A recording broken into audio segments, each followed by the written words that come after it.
Show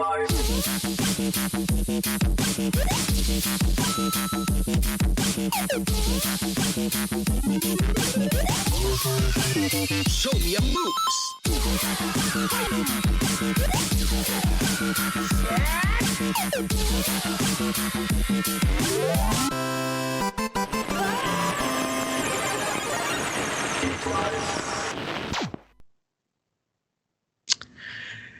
Hiddly doodly, neighbors, and welcome to another episode of Geek Life, your source for all the nerdy news you need to know.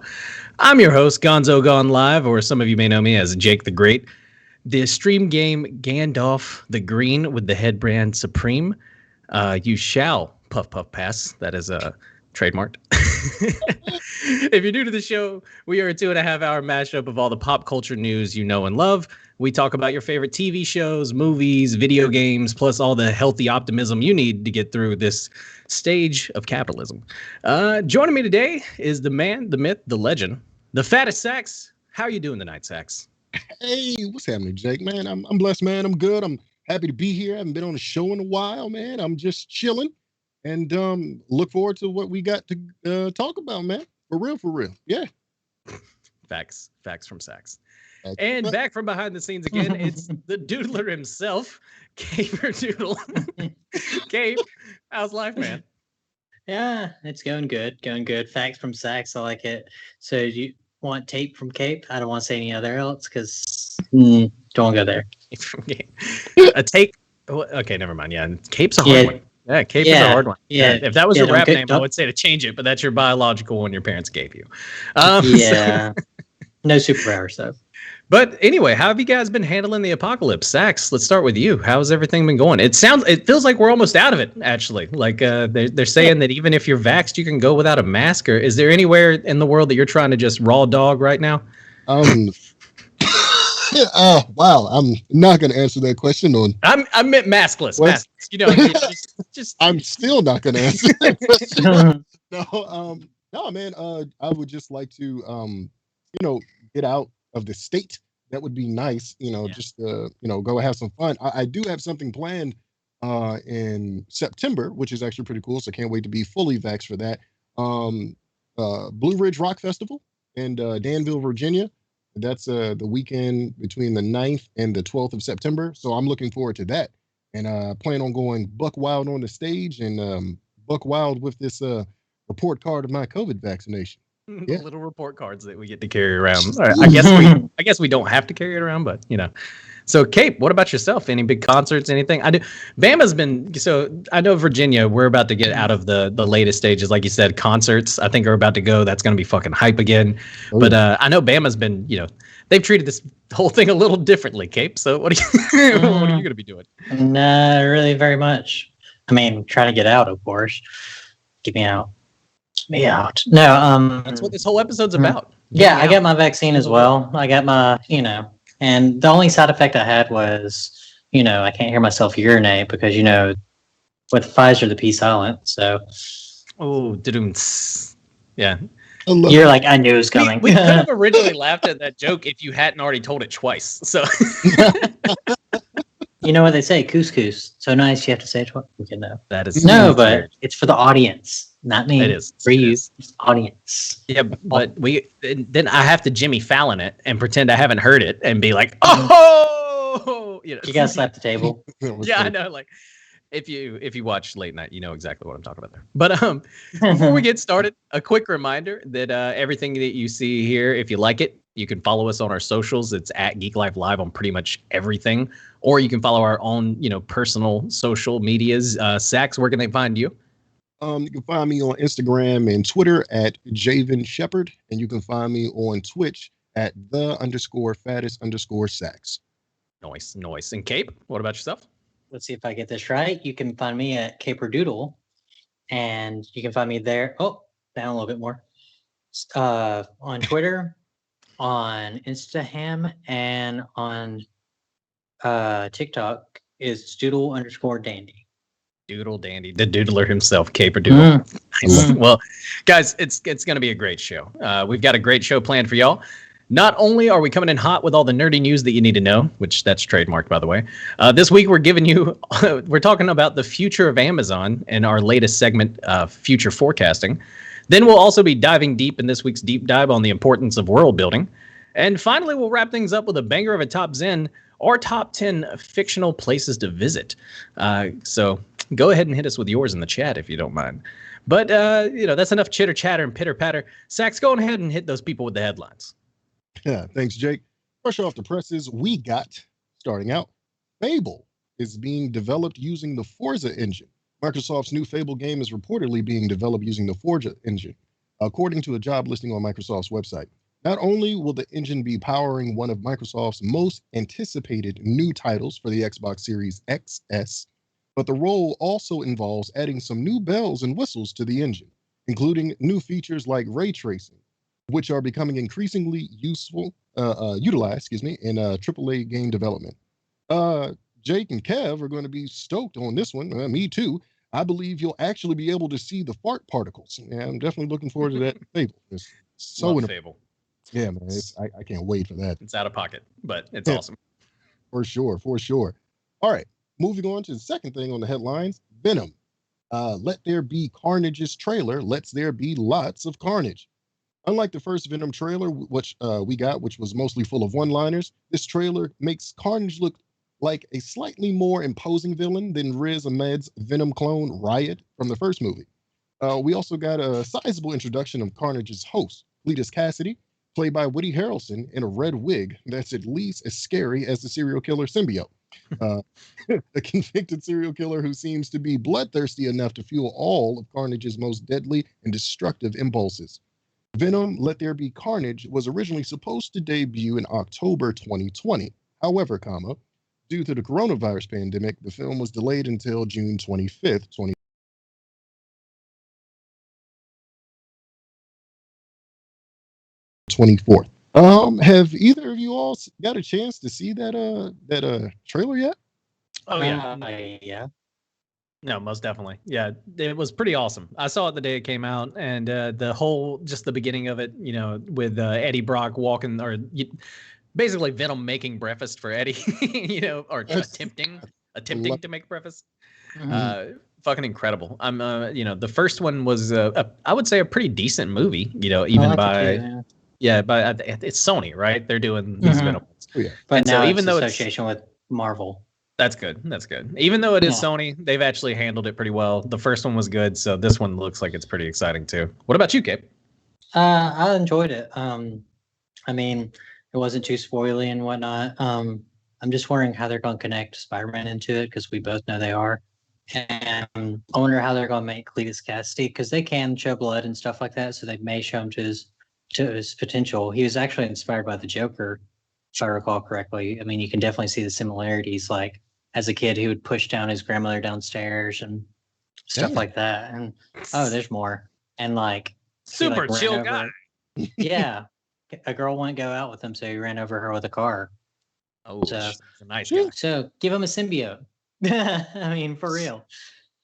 I mean, wow. But yeah, I'm pretty pumped for it, and I think that Woody Harrison, I can never say his name right, as a villain, I think he'll be pretty good. I mean, that's just me. I like the first one though.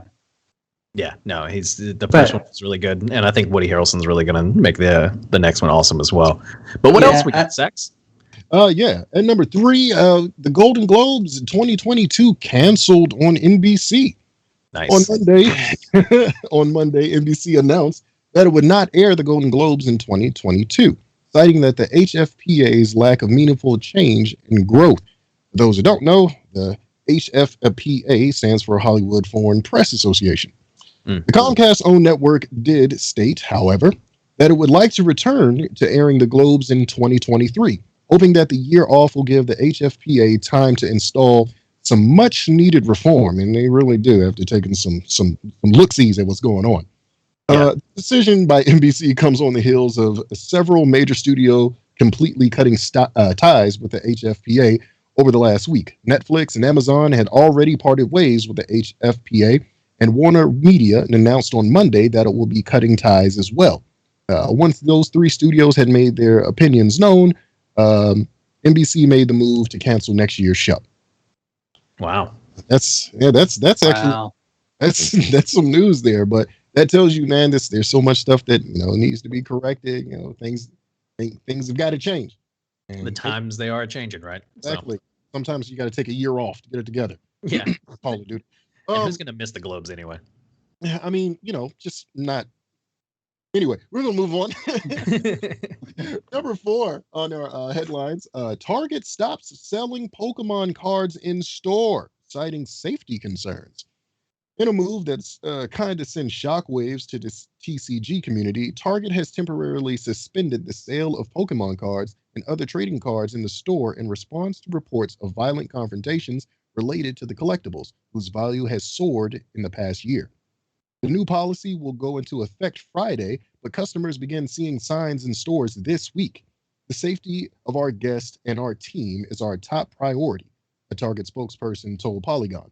Out of the abundance of caution, we've decided to temporarily suspend the sale of MLB, NFL, NBA, and Pokemon trading cards within our stores. Huge move. Jake, how's it been going at your local Target? Yeah, if you're not in the nerd herd, I typically post updates almost every Friday because I stand in line as if it's some sort of like sneaker drop out there at 8 a.m. whenever they were dropping new boxes. But yeah, this last Friday was the last one. They had signs up everywhere. They were pretty much saying, for the time being, this was the last go around of Pokemon cards in Target stores. So it's going to be interesting to see what the future of that is, as far as like where people are going to purchase them. And yeah, I love the idea that how are we going to deal with a shortage, which is causing like people to pack the stores, and everything? Let's actually cause an even larger shortage by not having them in stores anymore. So Right. I mean, it raises the demand, right? Sorry, I was doing a very simple equation in my Economics. head. Right. I was like, supply demand. It's Which like one that. is it? No, they're not supplying them anymore, and so now Now like you're demanding them. it's just going to make people straight up pack Walmart or other stores nearby. Yeah, There it is, inciting more Ackerman. violence. Exactly. I'm not too bummed really about the whole Golden Globes thing because you're like, I'll just catch the results later. It's nothing to write home about. Oh yeah. And you got a year to wait for it. All right. Yeah. Moving on to number 5 in our headlines: the Friends reunion to be released May 27th on HBO Max. Friends fans rejoice. Yay. I'll be there for you. Yes.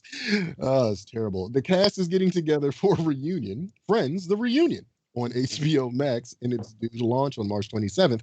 A new teaser gives a glimpse of the cast walking in arm to arm, but doesn't reveal too much more about the reunion. Friends, the enormously popular sitcom, started in 1994 and ran for 10 years. Jennifer Aniston, Courtney Cox, Lisa Kudrow, Matt LeBlanc, Matthew Perry, and David Schwimmer are all returning to discuss their original roles. Unfortunately, the reunion is not a new episode of Friends, but a chance for the original producers and actors to discuss the series. Damn. Yeah. No, that's a big one. Yeah, What talk about? What are they?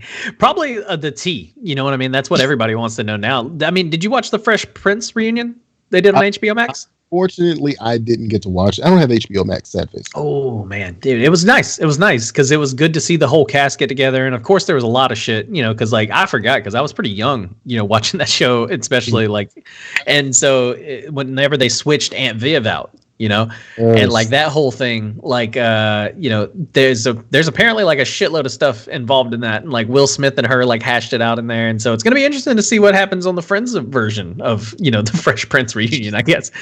HBO Max, they're basically like, hey, did you enjoy a show in the 90s? Well, check this out. We're going to bring them all together, and they're just going to spill some tea. But they're also going to laugh and cry, so you're going to feel happy. Yeah.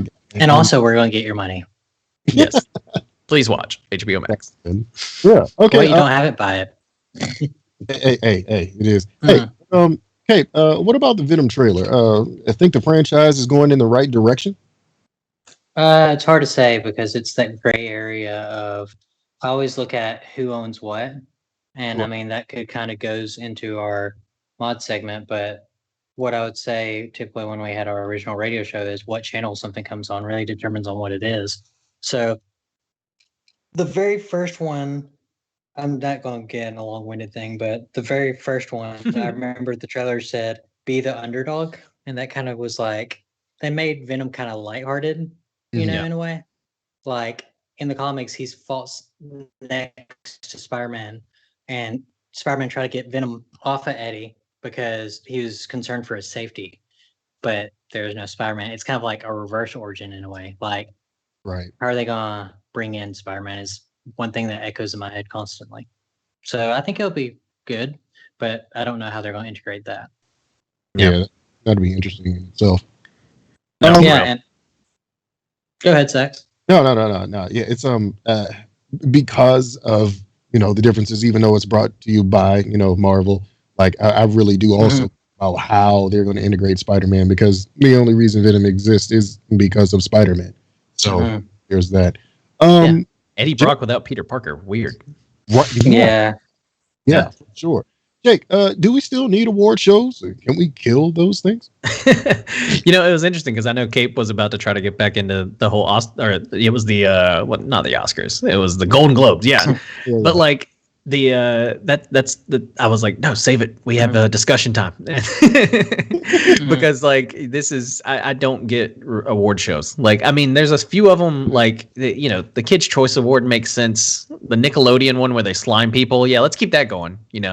But like, I hope make them all where they slime people, and then I'm tuning in. Like if they make the the Oscars slime people, I'm watching. And so we can do away with them. I don't get it. It's kind of like always very flashy, and it's one of those things where I think a lot of celebrities, and especially just people in general, are starting to be like, why do we even need it? It's nice to be recognized for your hard work, but a lot of them aren't even recognizing, I think, who really put in the hardest work. Like, I mean, actors and stuff, like, guarantee, like, they're the reason why asses are in seats. But, I mean, I think everybody here knows as much as anybody that, like, it's the people behind the scenes a lot of the time that's making the thing happen. And they get their, due in a lot of award shows. Like, it'll be like best lighting, best sound, best, all that stuff. But, the big ones is always like the actors and actresses walking around in some fucking $3,000 or $10,000 dress. It's whatever. We don't need them. I feel like people, or just make them chill, make them more casual. That's the flip side too. I mean, true, but just as I was about to say, I feel like people need the pomp and circumstance. Like they want to be seen. You know what I'm saying? They want to flash. They want, not flash. Want to be flashy. You know what I'm saying? Want to be seen. Like on television more than they already are seen on television. To get it. I mean, I can understand both sides of the coin. You know what I mean? Yeah. How we can not have them and how we probably still should. You know what I'm saying? Culturally speaking, you know what I'm saying? Traditionally speaking, there's been an award show for X amount of years. And it's kind of like, that's the thing to do. Like the Grammys, you know what I'm saying? All of that stuff, which is cool. But then it's like, but who's really going to sit there and watch? Like, I don't think in life I've sat and watched an entire award show. Yeah, facts. Ever. They're always too long. Well, that's the flip side Tony's too. I typically watch too, though. I mean, sorry to butt in, Jake. You good? No, you're good. Well, no, like Tony's I would watch because like they show like a scene from a musical or something like that. I don't know. You two probably don't watch it, but Tony's I would. But the thing about award shows though is they kind of set a bar. No, The Tonys. No, but seriously, that's what I would. I think it sets a bar because when I first went into film because I'm a film major, the person had scripts on their desk that were Oscars, and I was like, holy crap! But I did not realize there's another process of actually getting your film to be nominated. Even so that's what I don't like. Like, you know what I mean? Like I put in films and stuff, but like they have to have a process and whatnot. Yeah. No, it's very strange how we like select things for awards in general. I think we could do a whole show on award shows because I feel like that whole structure needs to be changed. The award show awards. For sure. Yeah. But what are your guys' thoughts on the whole move by Target and doing away with Pokemon cards? Do you think Walmart and other places like that are going to get bum rushed? And then what happens then? It's supply and demand, like you were saying, man. It's like if you got them, you know what I'm saying? It's like, oh, they don't got them at Target no more. Go to Walmart, right around the corner. You know what I'm saying? And see what's good. Mm. And then we're gonna ransack them and punch an old lady in the face to pick up this hollow Charizard. You feel what I'm saying? We're just trying to get something for their grandson. So it's I don't know if they'll follow suit because money.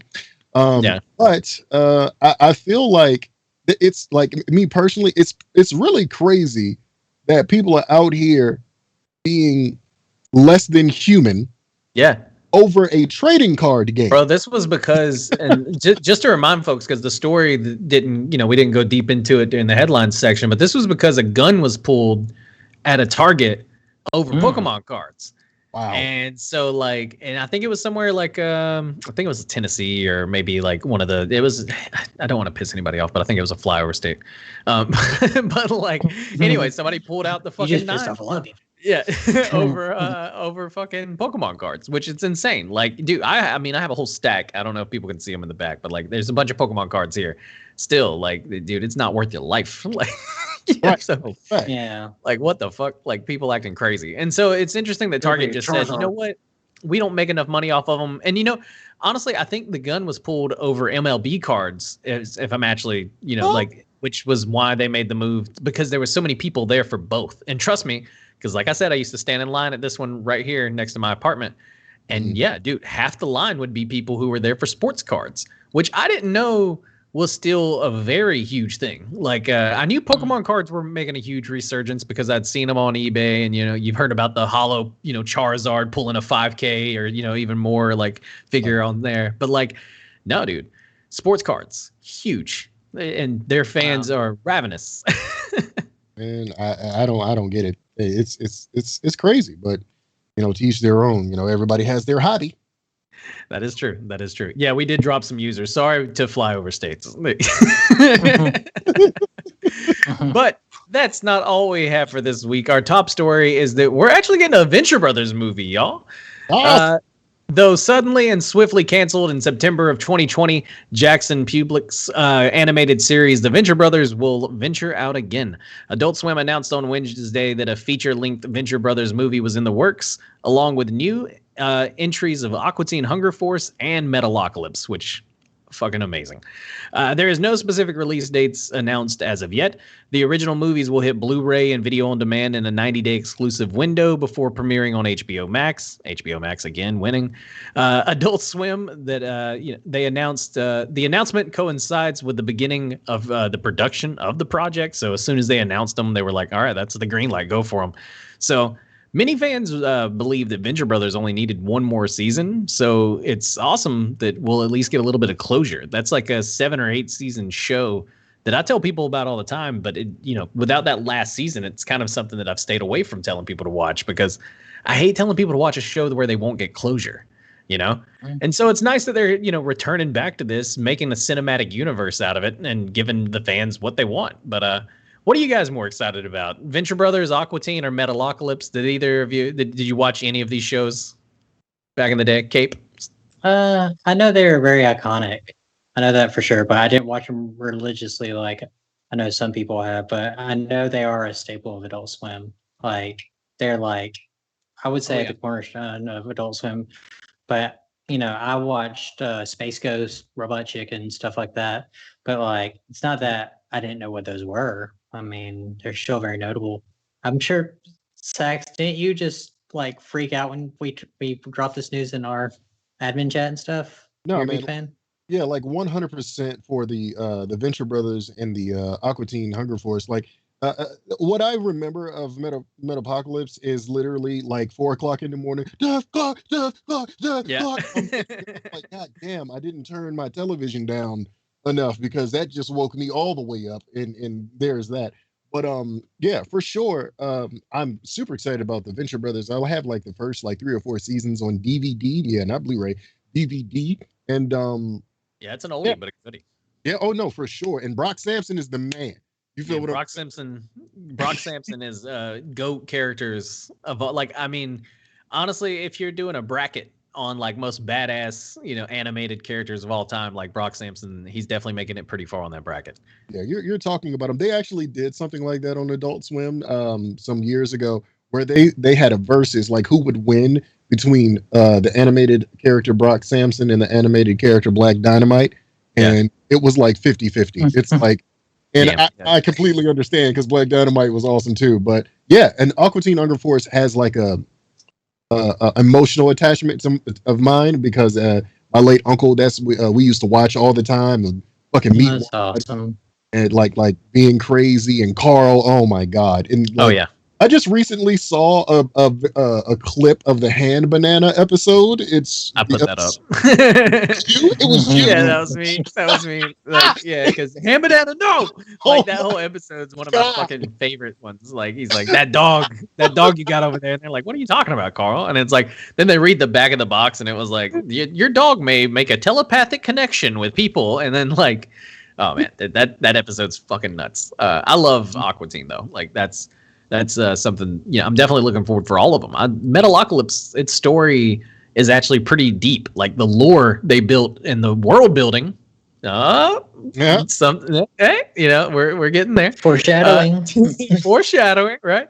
But the world building that they did do in Metalocalypse is it's insane, and it's really cool. And that show, I'm really excited to see what they can do with a movie, because I think it's one of those that also just needed like one more season to really close it out. So. Which, speaking of, thoughts on the idea of giving them movies rather than last seasons? Kind of an interesting move, and could be setting up for maybe even more. What do you think about that, Sax? I honestly think for shows like that have been gone for a little while, that didn't have closure. I always say something is better than nothing. So to come back and give them movie adaptations, which I would assume continues the canon storyline for the shows. Would be really good closure to either complete the series in a whole with ending it with a movie, or like you said, setting it up to continue depending upon what ends up happening. But in like thinking about it Best from case scenario. Yeah, like yeah, right. Thinking about it from like a producer standpoint, it's like I would be setting it up to end it. You know what I mean? Because it's like if you're going into this making the movie to set up a continuation of the series, that's something that's probably already, on paper, and contract signed. So I'm assuming all of this is going to be the end. That's true. It'll probably be the closing out, but it's interesting to see if it's going to be a launching pad to even make more of the, the classic shows that we used to watch. Like, can I get an Assy McGee movie? You know what I mean? But what about you, Cape? What do you think? Do you think it's an interesting move to go with a movie rather than a final season, like a lot of fans? Yes.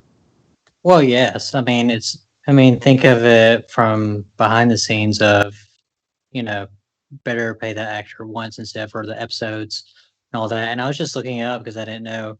It said the last season of Aqua was in 2010. And typically, like, 6 seasons is the happy medium for a show. And beyond that, you're kind of like more inclined to jump the shark easier. But I think it's a good move just because they're listening to their fans, probably trying to, why they have the original cast, if I'd assume. Outsider looking in, and makes me go, I wonder if it will hold to par what fans want for their closure, Same. And with them being video on demand too, I also wonder about price. How long, length, and price are things I always wonder about whenever it's something coming from Adult Swim, because they've done some animated movies in the past. We've had an Aqua Teen Hunger Force movie that they premiered just like at midnight one time, like back in the day. And so but it's interesting now that they're launching these 3, and especially, dude, 2010, Jesus Christ, dude, time has moved at a weird pace. And I'm old. I thought it feels like Aqua Teen. We were just watching it the other day, but yeah. I mean, anyway. I think it's also just like, it's not going to be on HBO Max probably, because they do have Adult Swim on. That's where it's going. Yeah, if you haven't, Primal's on there. There's a ton of stuff on HBO Max from the Adult Swim line that's like that I never got a chance to watch because I don't watch cable. Adult Swim line, that's completely different probably. That's a whole other product. Oh man. But anyway, that'll wrap it up for this week's headlines. Next we're going to be heading over to a segment that we like to call future forecasting. And this week, we're trying to predict if Amazon is primed for streaming domination. Run that in.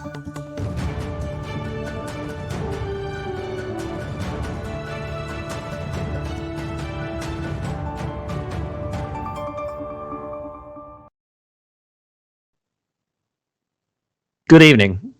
That does feel very newsy. I feel like I should have like some papers that I should put together and just be like, was there music on that? I didn't even play. Anyway, Amazon has been crushing it as of late with some shows like The Boys and Invincible. If you didn't check it out back in the day, I don't want to put The Tick in there, but The Expanse, Good Omens. There's been a lot of, honestly, some pretty decent content coming out of Amazon, especially within their streaming service, which is going to be the biggest thing that we're talking about tonight. And then they also have this $465 million a season budget Lord of the Rings show on the horizon. So we thought it was a good time to discuss what the future of that streaming giant may be. If you don't know, Amazon Prime, I believe, is actually the 4th or 5th largest streaming service in the US right now. And so it's not that it's, one of the top 2 or like number, definitely, which is insane whenever you think about how many people probably have Prime. But have either of you guys gotten a chance to watch any of those shows that I named, or do either of you guys have you gotten a chance to watch any of Prime's original programming? We'll start with you, Cape. I've seen The Boys, and I've seen some of Invincible. There's also more that I've seen. Like there's one called Sneaky Pete. That one was really good. If you haven't seen it, Bryan Cranston actually was a producer on it and director on many episodes, and he played a bad guy. And we both know he plays that role pretty well. He I does think do it pretty good. Yeah, those are pretty much the only shows I've seen. Sax, what have you seen? I know you've seen a couple of those. Man, I see. It would be assumed that I did, but I didn't though. For the one, I'm not trying to assume. I thought you said you watched something. No, You haven't seen The Boys though? I haven't seen that. See, it would be The Boys that I would watch, and it would be Invincible that I would watch. And I haven't seen any of the Prime stuff. That's honestly, it's a subscription that I paid for that I don't use for that purpose because I have Amazon Prime for an I was gonna say, yeah. Do you have Amazon Prime? Because like that's the thing. I think like so many people have Prime and they go, "Oh wow, that's the streaming's included in it." And it's like, yeah, that's part of it. Oh, for sure. Well, then this next question, I don't know if you'll be able to answer it, but Kate, how do you feel like the quality of those shows have been as compared to Netflix, Disney Plus, Hulu, or HBO? Well, I mean, I was going to ask Sax, what show would you watch first since you haven't? But I would say The Boys. It's interesting. Yeah, The Boys is really good. But it's interesting though, as I said before, what channel something comes on means a lot. And what is Invincible is Image Comics, and The Boys I think is Dynamite. But that being said, it's just like they're getting these titles. I'm not saying they're just like getting something that no one wants. They're really good titles, and it's like I would say more gory than I would say Game of Thrones because they know they can. And yeah, I would put it on par with like Netflix and whatnot. They own Amazon owns IMDb, so you can do that X-ray mode. I love that so much. Have you used that, Jake? I have no idea what you're talking about. You pause it and it says who's in the scene or what song's playing. It's really cool, but I really appreciate that. So it's like Shazam, but for movies in a way. Yeah, because they Cool. own IMDb, so it's like that's who that is, Wow. But I think I would put it like I would put it on par with Netflix. Like if I'm looking for something to watch, I mean Disney Plus too because there's a lot there, but that's just me. No, there is a lot. They do have a lot of content. They have a lot of, some pretty good original stuff. But then also, they have a bunch of secondary stuff as well. It's Amazon. They were able to buy up a bunch of shit, which was a big one with them being able to buy up the Lord of the Rings kind of property and make that show. Which with that kind of budget, Jesus Christ! They're taking the Hobbit's Citing. I guess the next question would be a good one for you then, Sax. Where do you usually find yourself streaming the most of the time? Or are you a big streamer, or have you cut the cord? Are you still watching cable? What do you like? Yeah, as far as cable, please tell me you're not watching cable. I am 100% not watching cable. Like in my room, like my cable box is because I switched up my situation a little bit. My cable line won't even reach to my cable box, and I don't give a fuck about that. To be honest, I don't like this shit on cable. But when I find out somebody still watches cable, I'm always like, how is it? Like, how do you like? How's that like? You just rub 260 together, get it? For me, how are the commercials? You know what I mean? Like, because when I'm at somebody's house and I see they have like cable, or even like when I'm at the gym, they have just like Fox News everywhere because I live in fucking Virginia. But like, which is weird. Which is weird. It's a blue state, but there's Fox News on it. The gym every time. I don't know. But no, you're right. But no, like we've like obviously we got cable throughout the house. You know what I'm saying? So yeah, like on the television, like upstairs, like my mom is watching television. You know what I'm saying? Like it's cable. You know what I'm saying? Like, but she'll definitely she uses my Amazon Prime and she uses that for that streaming more than I do. And nice. it's crazy. You say nice, but then when you look at your invoice and it's like, oh my God, you've added like 7 other networks. Yeah, we need to cancel everything. Yeah, that happens. I mean, cable has its advantages though. I mean, like sure. you know, if someone gets on TV, you're like, oh, I can catch it on 48. You know, like right. But no, like for me, as far as what I've streamed on, I use what has what I want to watch available most often. Like if it's on Netflix, I'll watch it on Netflix because there's no ads or anything like that. And Hulu, I will watch if I can't find it on Netflix. And usually I'm watching anime. Like if I'm like when I'm really into streaming, I'm on Crunchyroll. So that's just what I'm doing. And I'm watching it all. And then when it doesn't finish on Crunchyroll, like just real quick PSA, Inuyasha ends at a weird place on Crunchyroll. I had to pick it up on Hulu Plus, so it's just what had interesting. So yeah, so that's what I would do normally. Yeah, see, I've thought about downloading Crunchyroll because there is a lot of anime that I want to see. I was very close to getting a Funimation account the other day because I heard they had My Hero Academia the first. I think there's like 6 episodes of the new season, but it's all subbed on Hulu. And as we discussed earlier, I'm a filthy casual that watches my shit dubbed. And so like, you know, I'm like sitting here waiting on fucking Hulu to get them dubbed, but that's just not happening. But you know, it's interesting. You know, I like to ask people where they stream. I think that's something it's honestly a question that I've asked people in a job interview. Like, what are you streaming? You know, where do you stream and stuff like that? Just because it's an interesting question because I like to put people in a more comfortable, because, you know, talking about stuff like that, it's not a high risk kind of question. You know what I mean? Like, unless you go, I watch a lot of Pornhub, you know, you're not going to botch that question, you know? Like, you know, like if you go, I watch Netflix, you know, your boss is going to go, yeah, everybody watches Netflix. You watch Hulu, you watch, you know, all that stuff or whatever. But, you know, like, unless you say something fucking off the wall, you can't botch it, right? But it is an miss cable though. Like, really, I truly do, because like I would go, I can take out the laundry out of the laundry machine between commercials, you know, stuff like that. But like, you know, I'm not kidding. It's called the flow when you're on cable. What show you go, if they can lock you in, you know, kind of like what's next on YouTube. But like I miss that, because like that in itself is actually pretty cool, of like how they know what shows. Okay, soap operas at 3, so because we know moms are gonna watch that, and then here's prime time. I miss that because very scheduled. I get what you mean. Yeah. How long do I spend just aimlessly trying to find something to watch? It's like the refrigerator method of like, you open the refrigerator, it's full of food.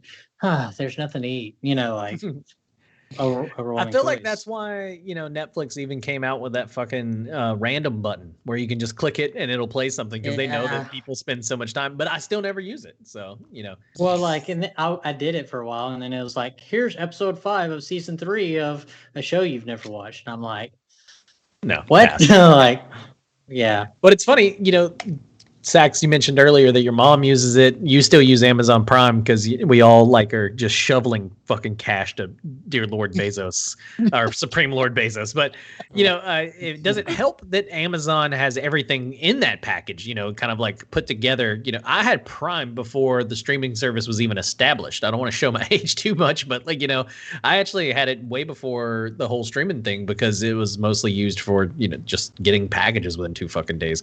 So like, do you guys believe it actually like helps that Amazon has all that in a package? Because the services that you're getting, you know, obviously you're not getting those same things from Disney. Let's start with you, Sax. What do you think? Right there where you are. I too am of the time before Prime offered a streaming service. I don't know why. Hey, old man voice. Yeah, I'm older than you.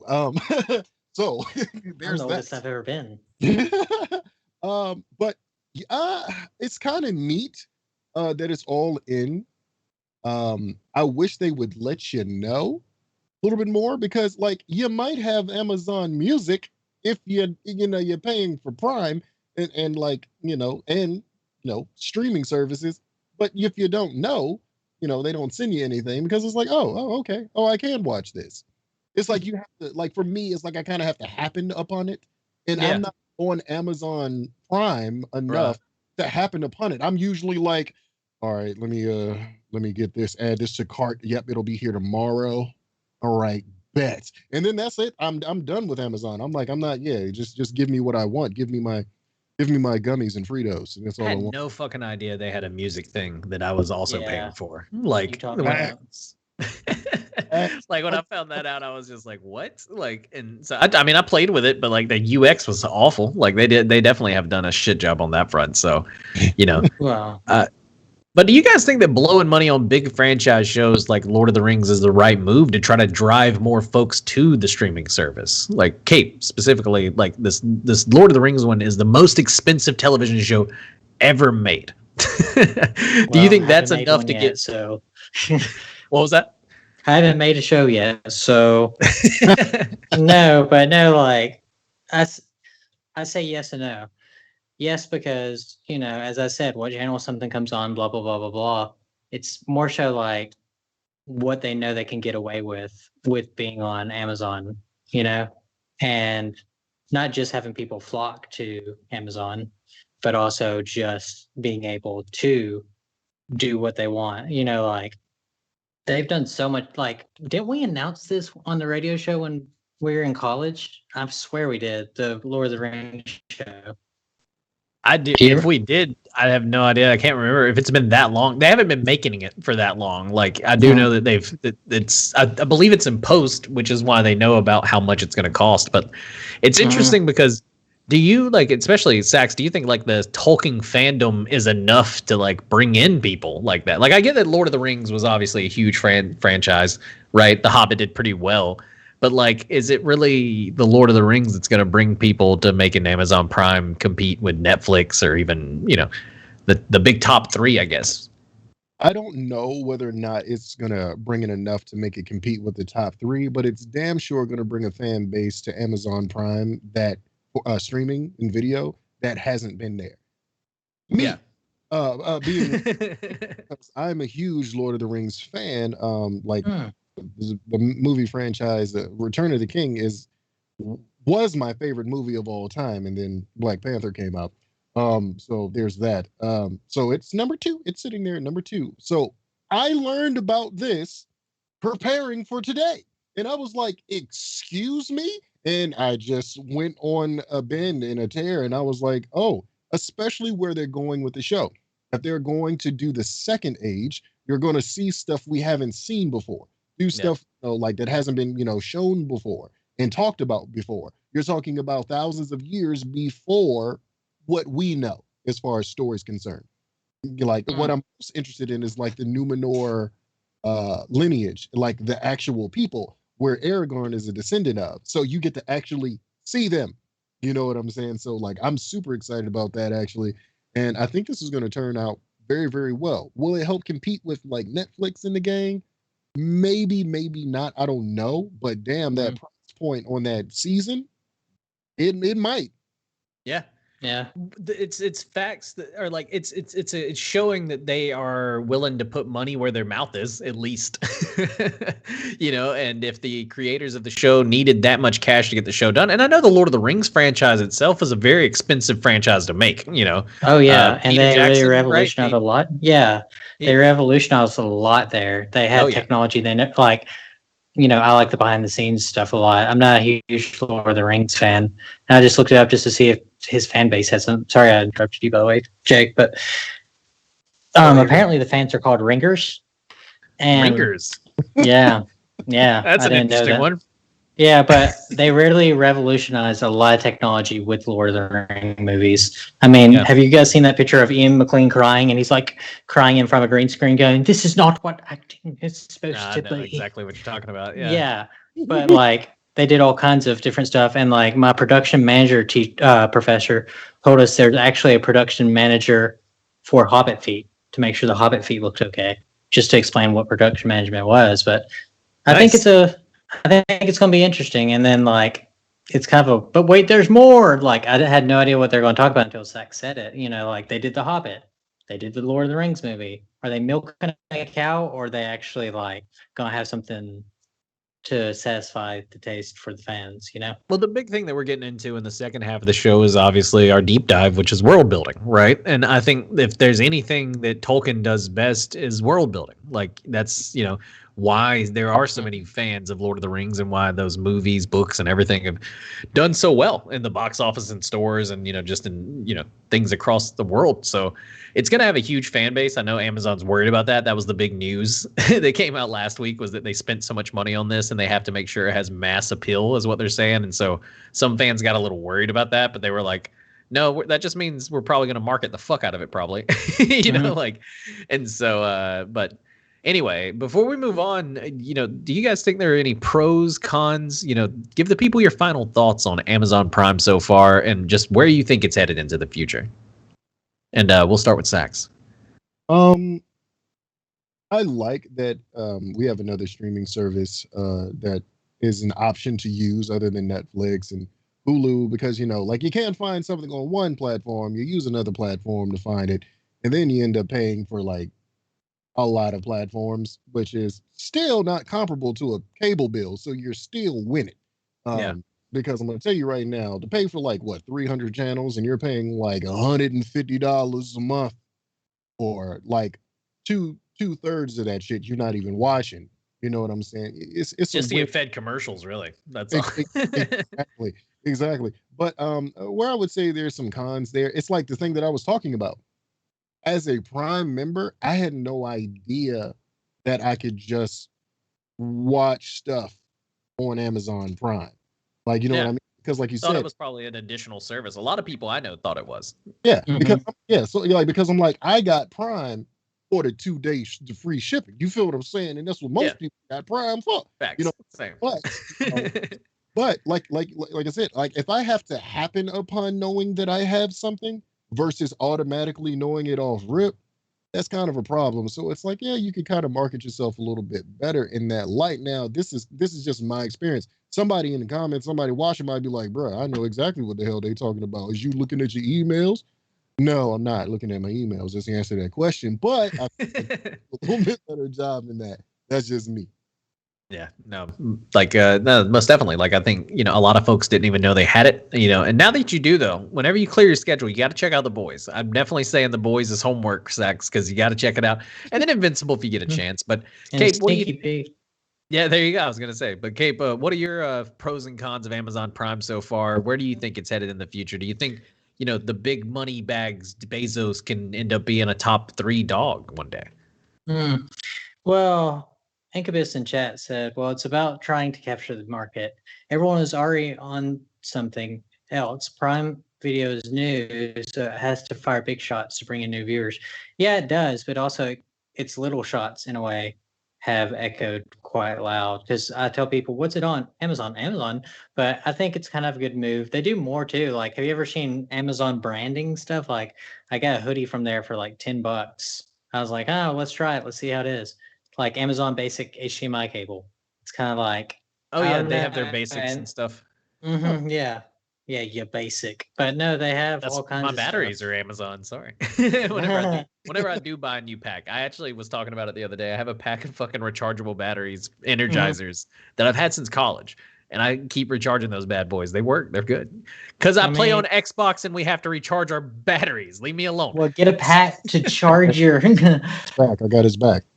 Yeah, like I got a pack to put on mine. It was like $12 and it came with a little holster thing. I'm pretty proud of it. But nonetheless, my stance is I think it's good. I think it's I kind of see Amazon as indie playing field, meaning that if something goes on there, it's kind of an indie feel to it. Like, I don't know who this actor is, and I like that because I don't get sucked into, hey, Tom Cruise is playing Tom Cruise, stuff like that.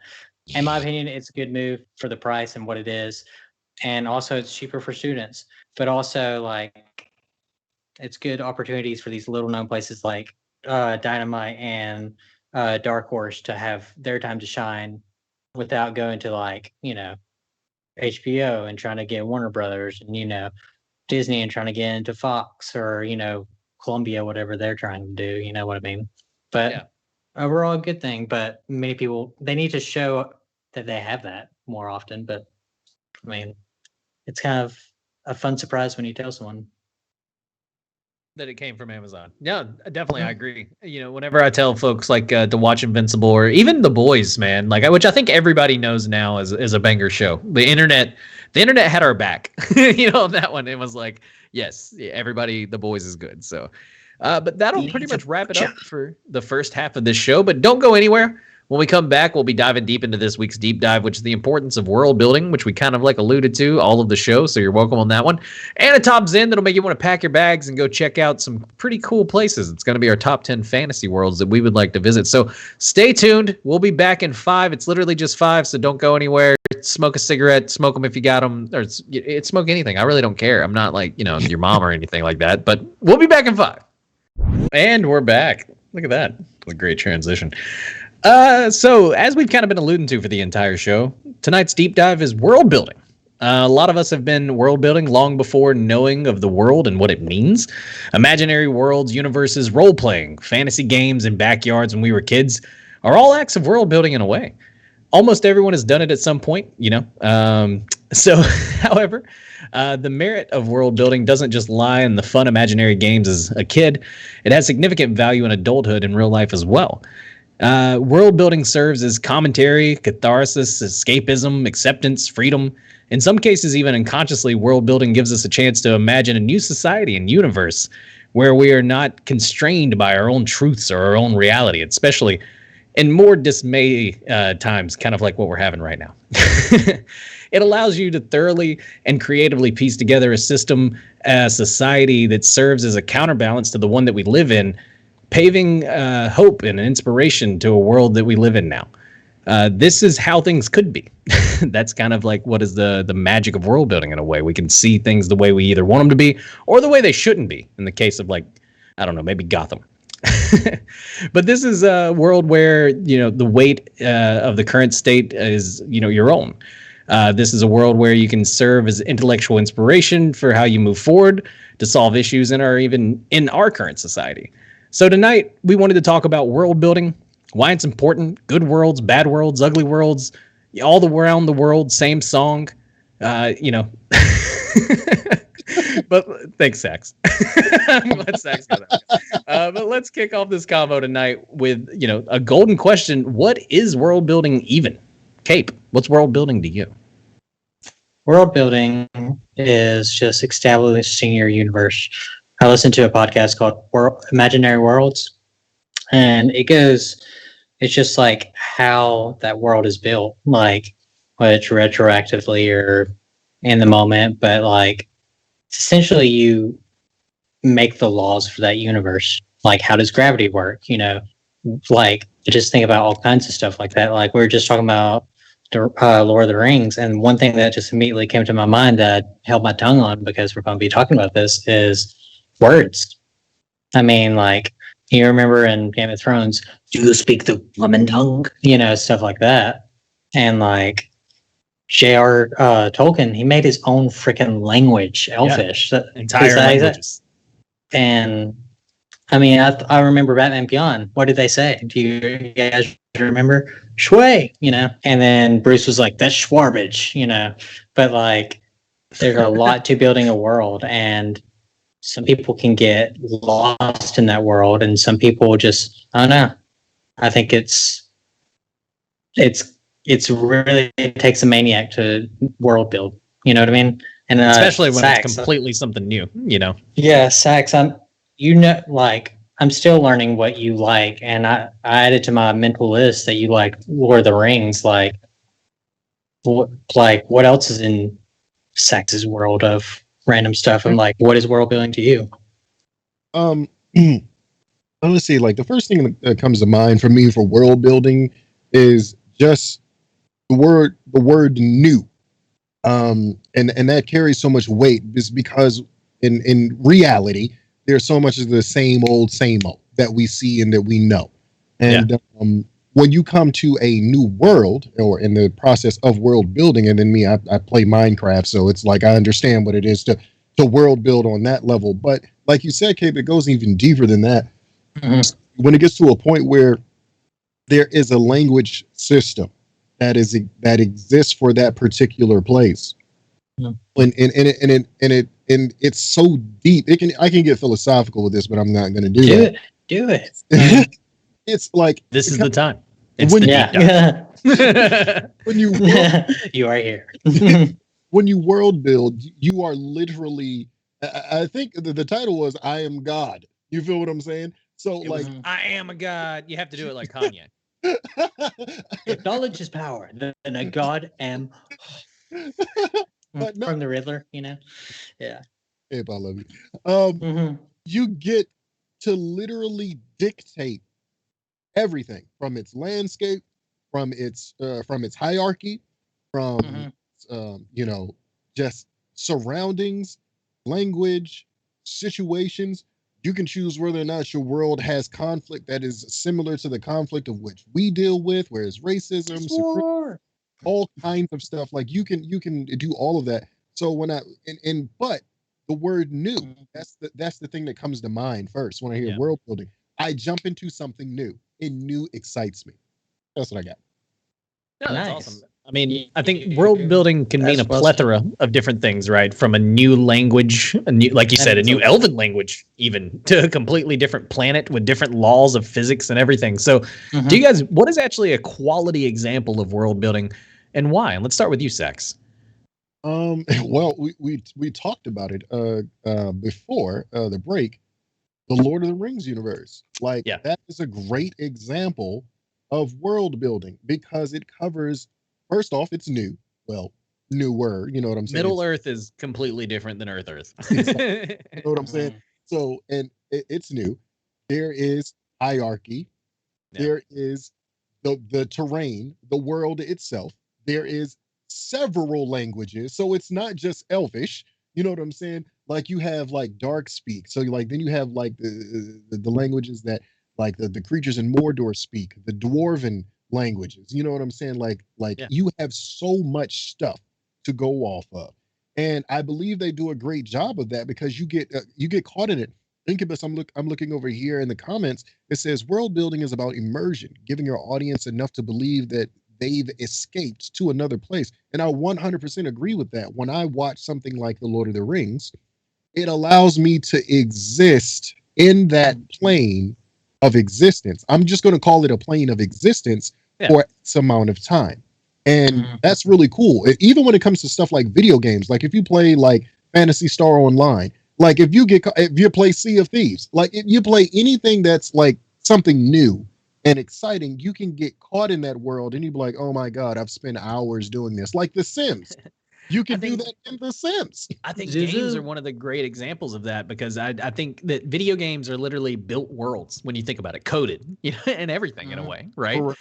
And so it's so easy to get locked up in them. Like, I think honestly, I get more emotional, reaction from some game stories than I even have from some movies, right? Like, I think that's definitely going to be one of the big futures of storytelling, which we've all talked. I think we've even had a whole deep dive on that before.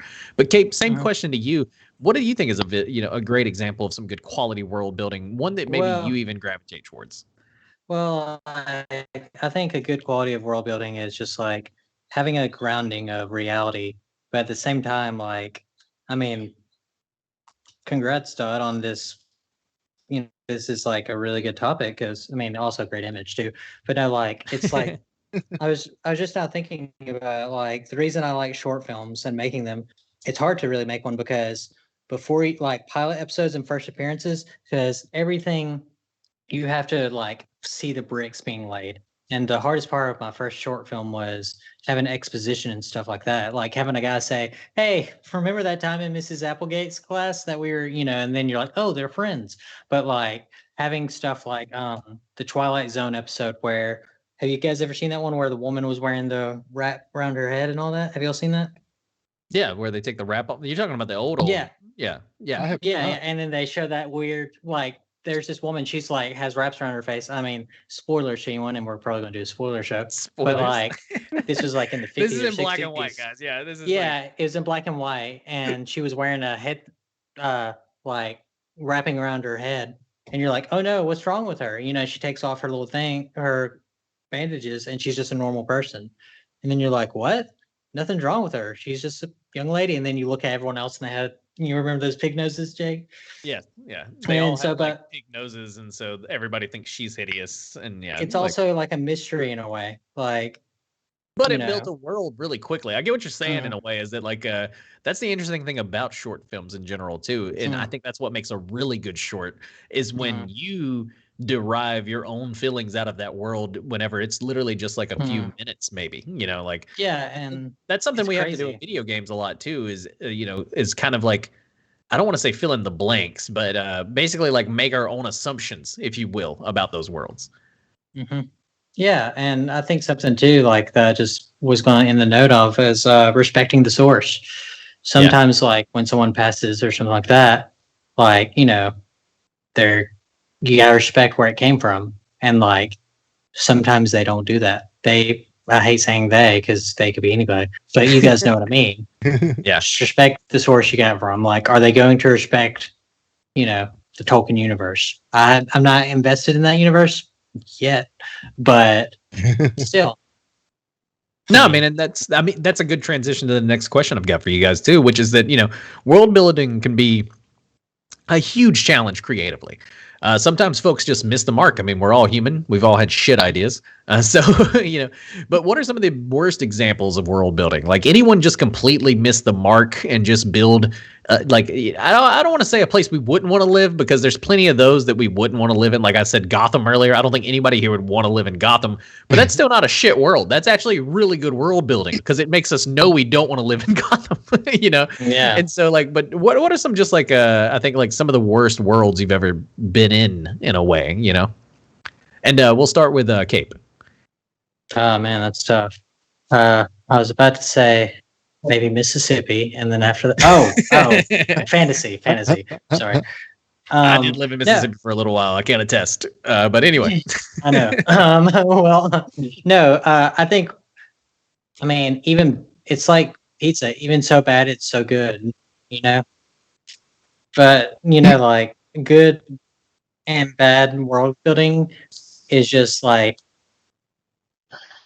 Oh, wait, I don't know. can we hear Dot on the stream? Yeah, we do.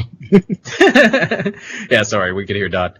What were you saying, Kip? No, that was just, I lost my train of thought. But no, like, I think bad world building still paves the way for good world building. I mean, just because but probably not just being thorough. I mean, that's plain and simple, you know, but at the same time, you need bad worlds to, you know what I mean? Just have good worlds in general, just because it paves the way. I get what you're saying. It's good to see an example of what a shitty world would be like. That's why we know that there's good world building, right? And so Savage Patch, great example with Jupiter's Legacy. Like I said jokingly at the beginning of the stream, I mean it kind of jokingly. If you've started Jupiter's Legacy, you can finish it if that's what you're into. If you're a finisher, right? Like if you're one of those that just has to finish things. But if you're not, you can stop. It's not a good world. Like they did not build a good one on that one.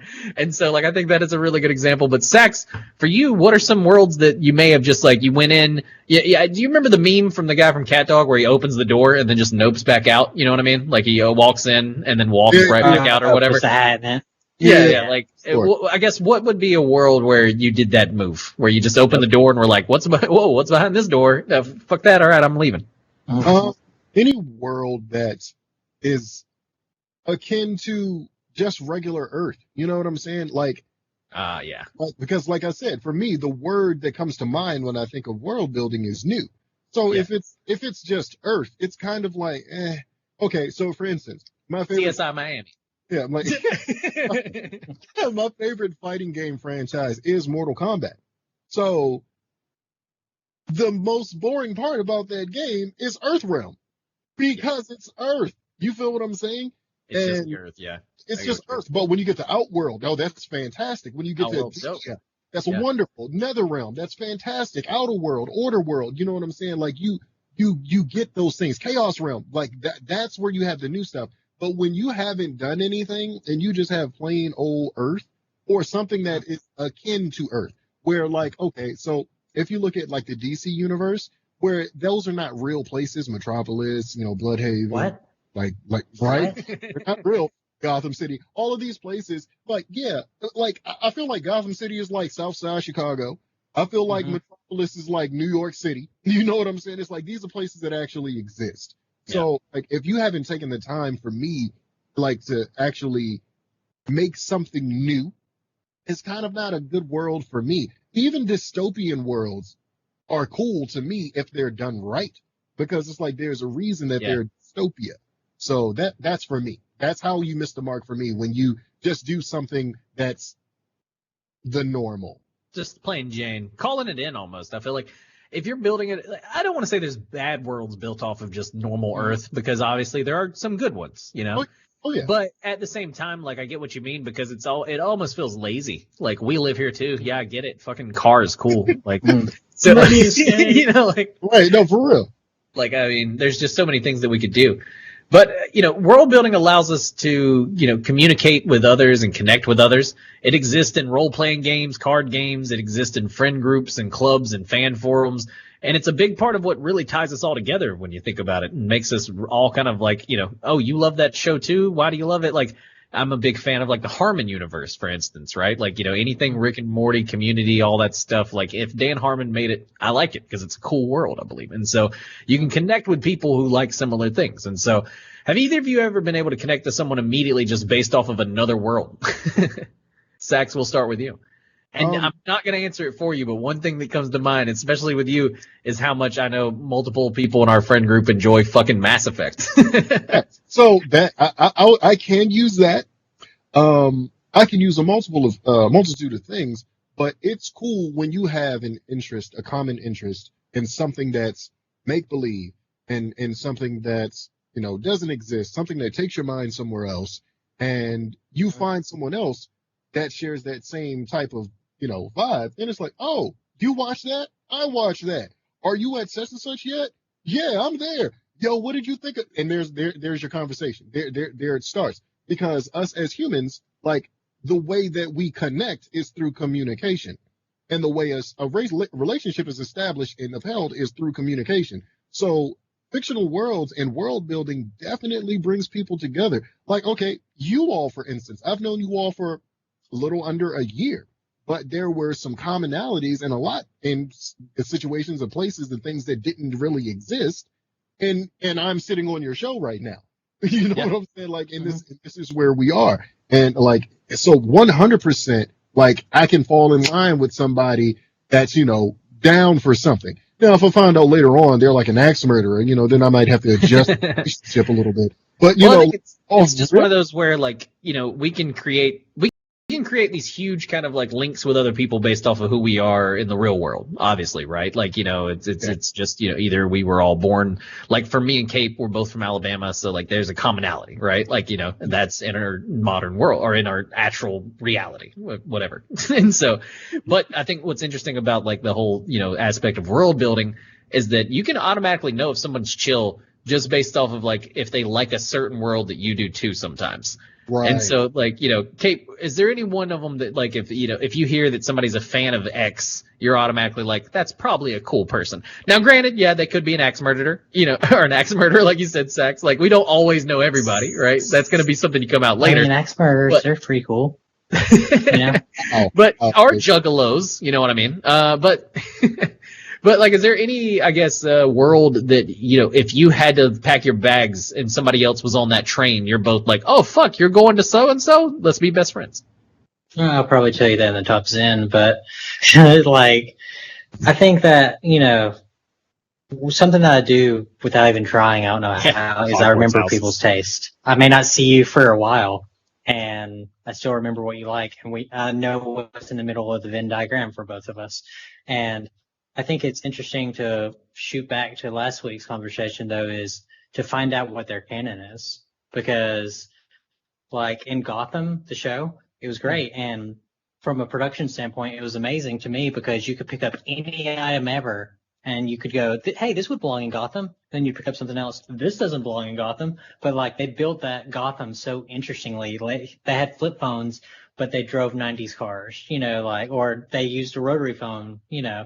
It was just an interesting world because you could pick up anything and you would know, hey, would it fit on the show? I You know, constantly was always actually pretty confused. I was like, when is this? You know, like exactly, on because they Gotham. modify stuff on Right. purpose. Yeah. But But it fit. I It think did go well that is together. very interesting, though. It's like how people see that world because everyone has their own headcanon. And Yeah. it's kind of cool of what people say accepted as their own headcanon, even if they're like large fans, not large fans, you know, stuff like that. And like, you can never know fully about anything. And just like the Gotham that I know is built different than your Gotham, you know? Like, it's kind of cool to kind of find that middle ground. And then, like, usually when people have their first introduction to the world is usually what really, you know, left an imprint the most, in my opinion. Awesome. So, you know, and kind of in that same vein, and, you know, world builders give creators power and voice. And in societies which constantly strive, you know, to stifle the voices of the marginalized, that voice is important and, you know, underestimated. With our worlds, we find ourselves, our identities, and our voice in a place where nobody, not even societal oppressors, can quiet or silence us. Within our worlds, you know, there is no danger or of having or agency, you know, in our lives kind of like taken from us. So they're ours. We built these worlds, or we like to live in them, or anything like that, especially if it's a video game or anything like that. But, you know, in your opinion, how important has world building become to inclusion and representation in pop culture? We'll start with Kate. Inclusion in pop culture, like, just as a whole, like, I don't know, it can sometimes echo what's going on at that time.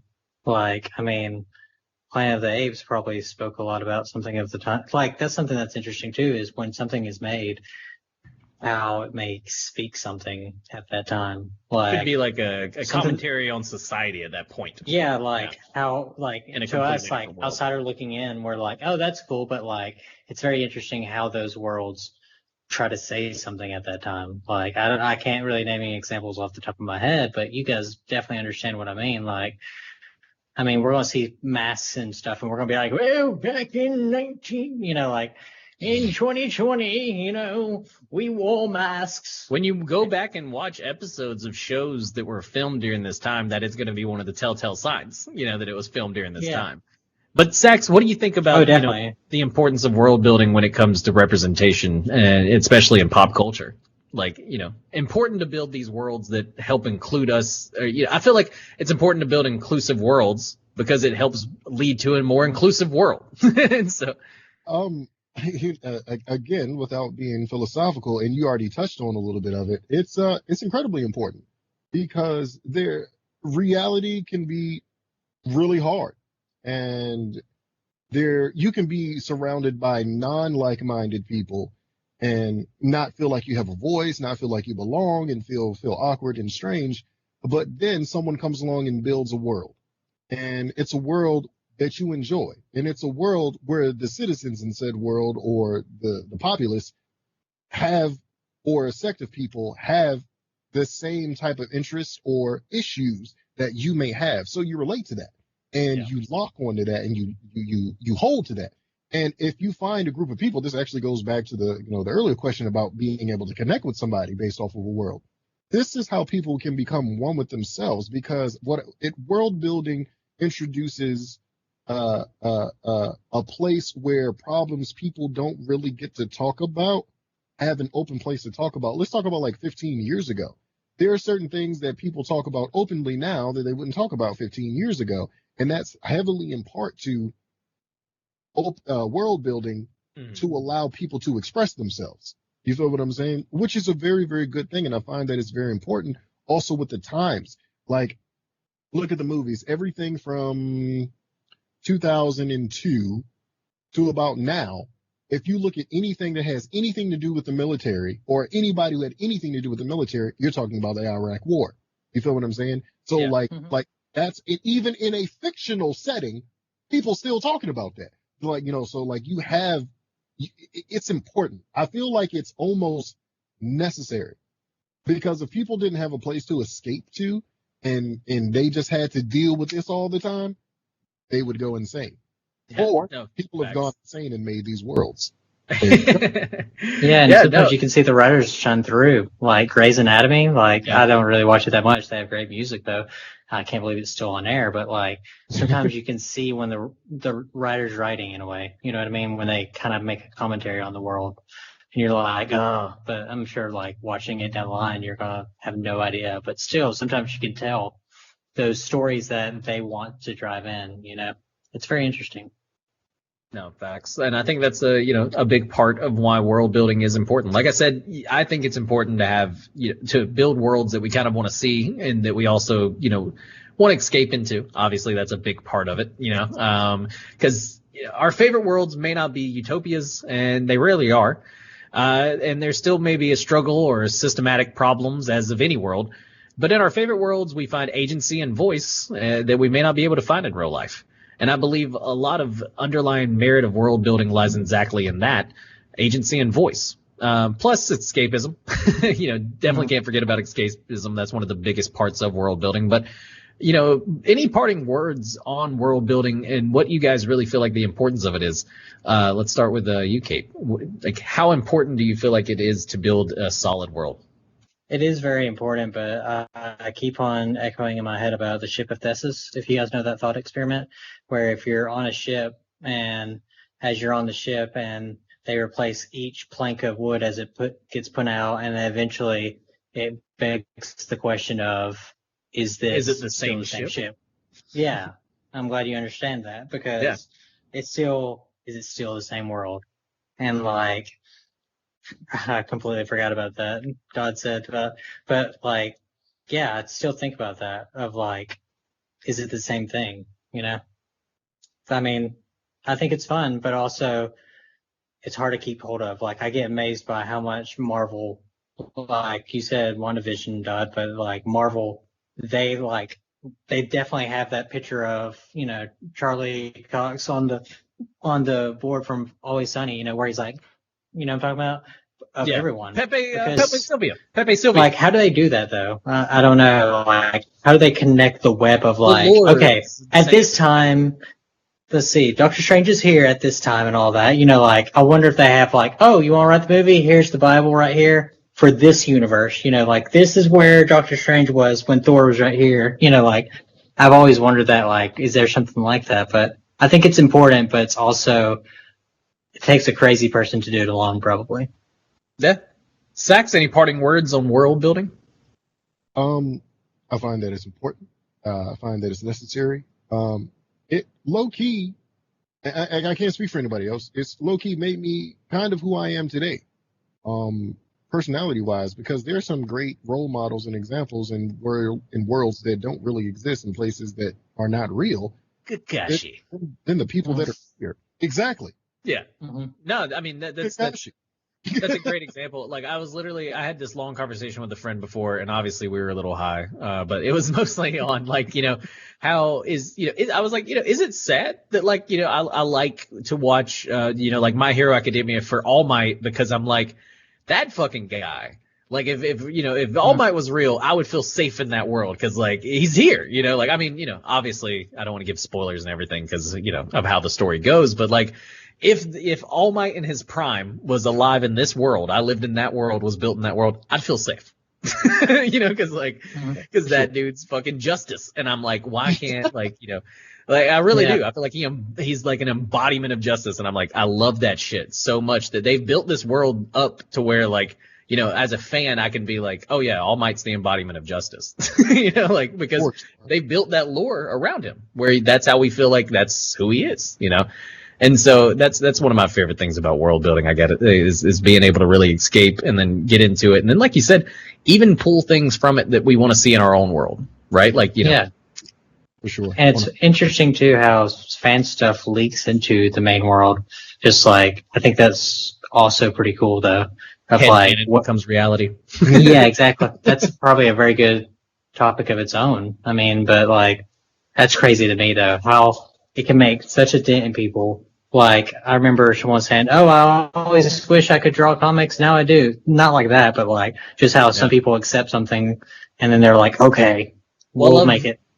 There was a whole TikTok thing too, where like people would basically be like, "On my way to go watch a movie, so I can steal my character trait from the main protagonist." You know what I mean? And like, it was just like, "Oh, that's so funny." It was like, it was like 14-year-old me on my way to watch a movie to steal a character trait from the main protagonist, and I was like, "That's fucking hilarious." Because like, when you're young, you're like, "Dude, what that guy said was cool. I'm gonna act like that guy." And so No, Yeah. facts. So, like, I think, and if some of us was raised by TV, talking to me. So, Yeah, I was raised with a remote control in the back of my tidy whities. but No yeah, joke. Like, I was like, "Oh, TV." like Tommy Pickles over here pulling out. Yeah, but not diapers. Tidy whities. That's hilarious. But that'll wrap it up for our deep dive this week. Great conversation on world building, guys, and it really transitions into our top zen oh so smoothly. Like moving to a new city or state, transitions can be rocky or rough. Luckily, this week's was smooth like butter. After such a great conversation on world building and why it's important, we got to thinking, damn, it'd be cool to go to some of these places. It's a thought that we've all had while playing a video game or watching a movie with a beautiful scene or location. So this week, we're breaking down our top 10 fictional places to visit, and I'll be starting us off with number 10. Which is none other than Pallet Town in Pokemans. Or Pokemon, as they like to call it. I like to call it Pokemans. But anyway, I grew up wishing I could have taken a similar journey as Ash's Gotta Catch 'em All has been my mantra, as well as the mantra of this land. And of course, being the very best like no one ever was. That's why we'd like to travel to Pallet Town in the Pokemon universe. We could stop by Professor Oak's laboratory and learn whatever just about catching and training Pokemon. With a bit of luck, he'll even give us a starter Pokemon to help us get started. Then we can head on over to Ash's mom's house. No, I'm just kidding. But sure, it's not the most spacious city if you're looking for some off-game, scenes alone. But we'd love to imagine a sprawling town, filled with delightful Pokemon hijinks. Plus, we figure once we're there, what's the harm in exploring the rest of the Pokemon universe? After all, I do have to catch them all. And especially make that stop over at Ketchum's mom's house. But anyway, that was number 10 on our list, Pallet Town. And Cape, I believe you have number 9 on this week's countdown. Tell the people what number 9 is on the top 10 places we'd like to visit. So number 9 is Aperture Science Enrichment Center. Now, this isn't with Gladys. This is pre-Gladys. And this place was built in Michigan, in northern Michigan in the United States. And of course, Cave Johnson started all this, and he probably did some stuff that probably people would question about today.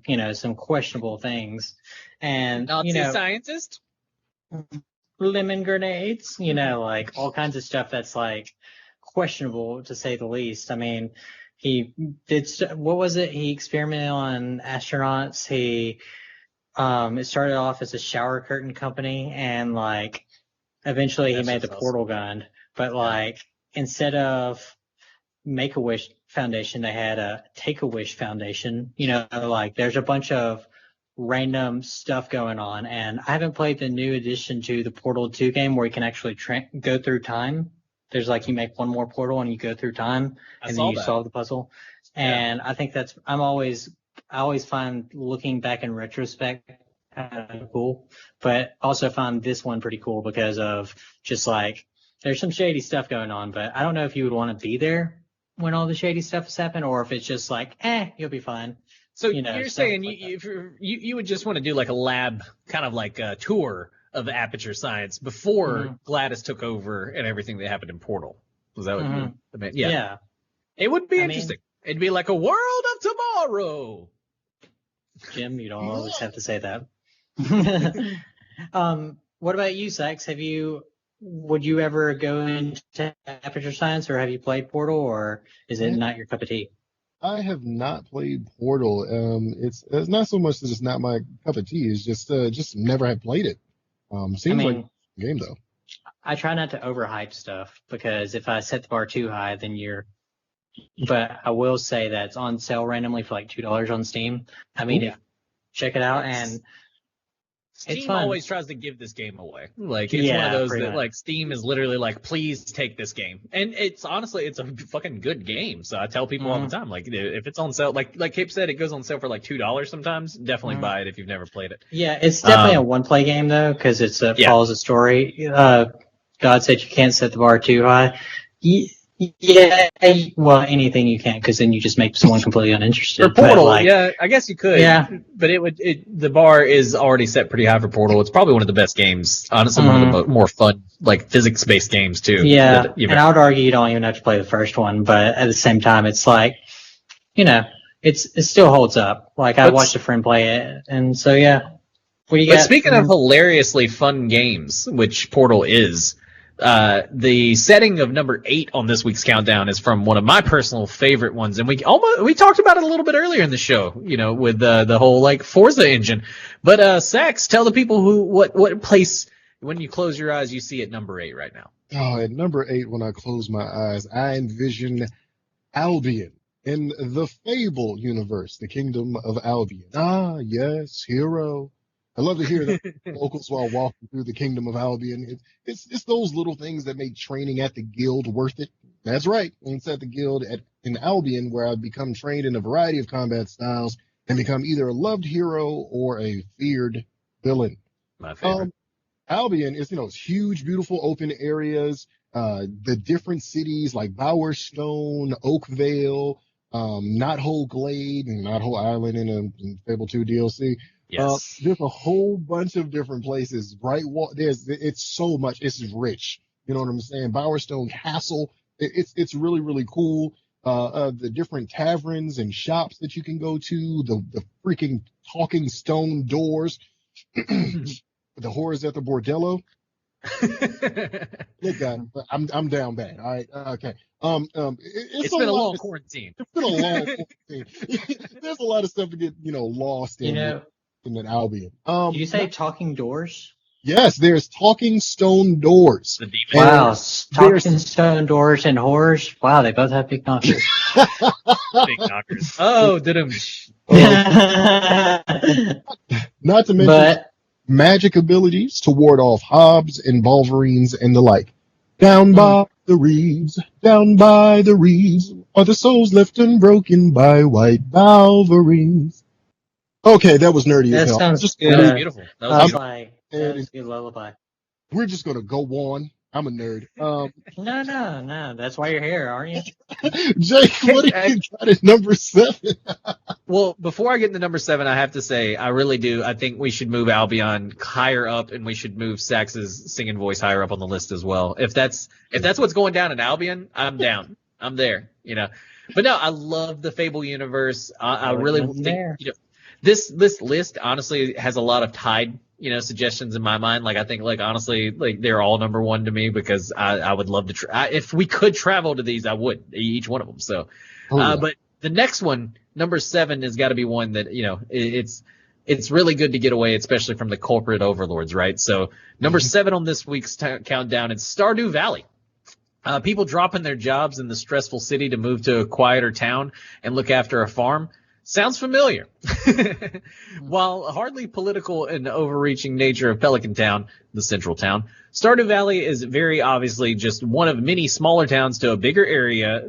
The mayor only comes once a year, and the towns are run by a trust-based system among society. As much as this game is presented, or as much as there is presented in this game, one cannot deny how the game is set on the cusp of reality and fantasy. So much so that the world is relatable, but also inspirational for those who love taking their games and stories and turning them into learning points for our reality. It was one of the coolest things about Stardew Valley. The people are friendly. There's tons of singles, which, that's one of the greatest things. Like, if you live in a small town in your area. Yeah, there are singles ready in your area if you're playing Stardew. And you get a dog or a cat from the jump, which is, I think, pretty awesome. You get a free house that you renovate while you're farming. Plus, there's adventures in the mines. It's just one of those places where I could 100% see myself, retiring in Stardew Valley. You get to pick, too, if you want to retire on a beach, in the mountains, or like a normal farm. Like, it's insane. It's one of those things, too, where it's just, capitalism's gotten to such a late stage that, we see more and more people quitting their jobs in the cities and, tech jobs and things like that and doing more things like going outside and, traveling and all that bullshit. And so, like, it's crazy that when Stardew Valley came out, I want to say like 4 years ago, maybe, I had pretty much just started a pretty stressful job, and this was a great escape for that. And so that's why it's number 7 on this week's list. I love to just throw it on there and do some farming, and every now and then maybe even go for an adventure in the mines. It's a great game to do either one of those, and it's a place that I would love to visit. It's such a just cool little town. But yeah, that's my spiel on Stardew. It actually started on my birthday in 2016. 2016, damn! So it has been out on for my birthday. Yeah, February 26th. Well, but speaking no, of your that's a very birthday, cool one too. What? Oh, yeah. It's my birthday? No. Stardew Valley is like. Got to go to Stardew Valley. I know it's a lot of people's like, I need to chill out game. Like I ask people that a lot. What is your game that you mindlessly play? Like some people would say GTA. Just killing people on the street just eases my mind. I'm like, what? Yeah. But a lot of people say Stardew Valley, and I have not put in a lot of grinding hours into Stardew Valley as many people, but I do see the appeal. I mean, you just start off where you're dying. What is it? Grandfather being like, yeah, here, go to Stardew. So your dying grandpa is basically like, I can't, make decisions for you, but here's this family farm. You can go and repair it, if you want, whatever. It's up to you. And then, like, the next scene, like, not to give a bunch of spoilers, but you're essentially working at this shitty office, and you're just, yeah. And you're just like, yeah, fuck this. I'm out. I'm going to go work on the farm. And, like, that's the next thing you're doing is you're working on your granddad's farm, which is fucking magical. I gotta say. Like, I would definitely take that. And so that's why, it ended up being number 7 on this week's countdown. But, Kate, you were talking about your birthday earlier. Where would you have your birthday at? This one's going to probably raise some eyebrows. At number 6. Well, first of all, if you want to play Stardew, it's on. I'm amazed. It's literally on anything. It's on everything. Yeah, that's crazy. Yeah. Once again, taking a trip back in time because I love time travel and I love thinking of things in the retrospect. But Rapture. Don't let the man by your brow. I forgot exactly what he said, but in Rapture, a utopia, mankind, greatest artists and thinkers prosper in a laissez-faire. I can't do the little French roll. Laissez-faire. Environment. Rapture is underway, envisioned by business tycoon Andrew Ryan, and makes it the 6th entry on our list and the first encounter of this magnificent city, torn state in the midst of a civil war, and it's underwater. I don't know if you guys have ever played Portal. Not Portal. Bioshock. Bioshock, yeah. But yeah, the reason I got the game was I got my friend a Spawn comic, and I said, hey, I know it wasn't much, but it's a Batman Spawn comic, and he got me Bioshock, and he said, I know this wasn't much, but it's one of my favorite games, and I think this would be really cool. I mean, I definitely say retrospect because when you play, it's definitely flood damage, and the city's automated systems and all that is kind of wonky in a way. But in the prime, I'm sure it was really cool because it's very Art Deco, and I mean, I'm a big fan of Art Deco. If you don't know what that is, think of the Daily Planet. But there's just a lot of very like, what do you call it? Like, if you had time in a bottle in a way, like captured like. If you saw something from, I don't know, you guys know. I'm trying to think of the word. Yeah, I'm trying to help you out, but I'm drawing a blank myself. Like, I'm thinking of the comic books where the Lost City of Kandor, but like, essentially, you just like, you pretty much have everything encapsulated at that time and like the ideals of that time and whatnot. But anyways, I think I would have a birthday there and all that. Wear a suit and all that. Maybe just like. I don't know how the climate would be and all that stuff, but it would be very interesting and, just hang out there until, shit hits the fan. But anyways, number 5, you got something very interesting, Sax. What you got going on with where you would go? Number 5 on the list of places to go is Konoha, the hidden leaf village in the Naruto series. Ninjas, fishnet clothing, open-toed shoes, and ramen. That's all you need to know. Hell yeah. Facts. Sounds like a Sunday for you, right? Konoha is a lush, beautiful green city hidden in the leaves. You see what I did there? It's not easy being green. It was founded and built by the first Hokage, Hashirama Senju and Madara Uchiha, and is home of the one, the only Naruto Uzumaki. Believe it. Yeah, I love it. I yell that at my girlfriend constantly because we're watching Naruto right now, and just Naruto says "believe it" so much, and that high pitch "believe it," and so like I do that to her like all the time. I'll be like, like I'm gonna run and get a Starbucks. Believe it. Like, Oh my! Sounds like you're a televangelist. Jeez. I have no idea what that's. Oh, wow. You gotta hilarious. You would have to watch Naruto. He yells "believe it" constantly. Like it's his ninja way. That's the other one too. They always say it's my ninja way. And I go, thank you for reminding me every time what a nindo is, because if you didn't. In the Japanese, in the language, it's not believe it, or my ninja way, it's databayo. That's what he says all the time. But that's, again, nerding out.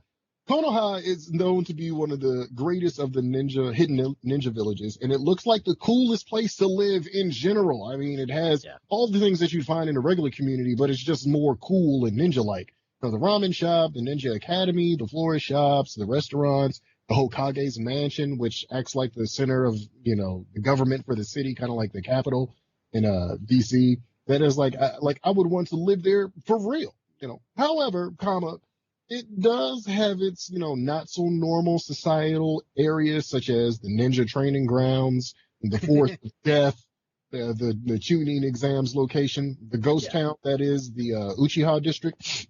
Rest in peace. But it's those things that make it more ninja. So that's a plus. Just don't want to be there when certain people feel the need to want to destroy the whole fucking city. Well, this is a vacation, so that part. I'm gonna kill the third Hokage and then burn the city to a crisp.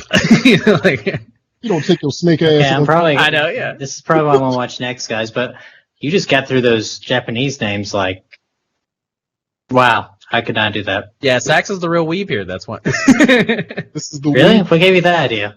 This is the weeb. That's hilarious. But no, dude, the ramen alone in the city of the Hidden Leaves is one of those things or the Hidden Leaf Village is like, oh my god, like the ramen alone is one of the big reasons to go there. And I wouldn't mind, eating some ramen with the fifth Hokage, but that's just me. That would be baller. They literally made a real life ramen shop based off of Ichiraku ramen in the anime, which is fantastic. But sounds awesome. But Jake, where are you taking us in number 4 though?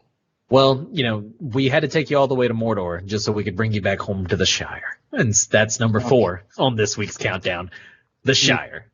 There is food in plenty, and there are happy faces everywhere you look. What more does one need? Adventures in the air. The Shire has all of this to offer.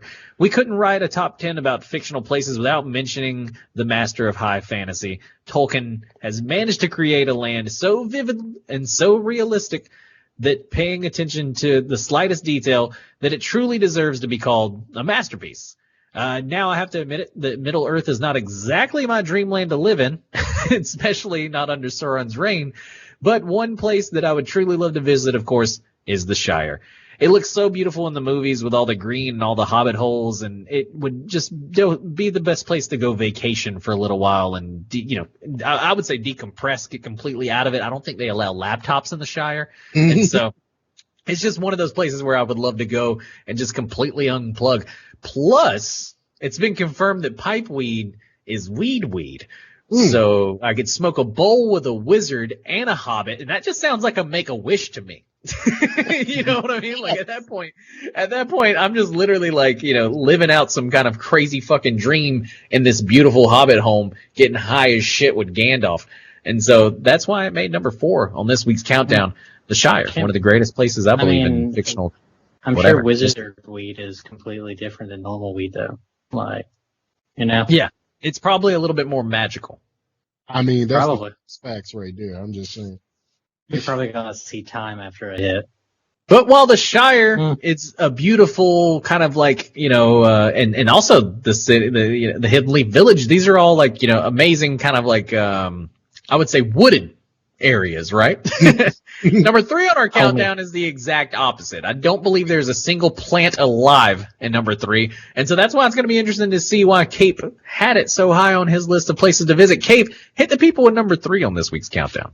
Why? Like, there's probably plants with poison ivy because it's Gotham City. Now, hear me out. Hear me out. This is a vacation, not a staycation.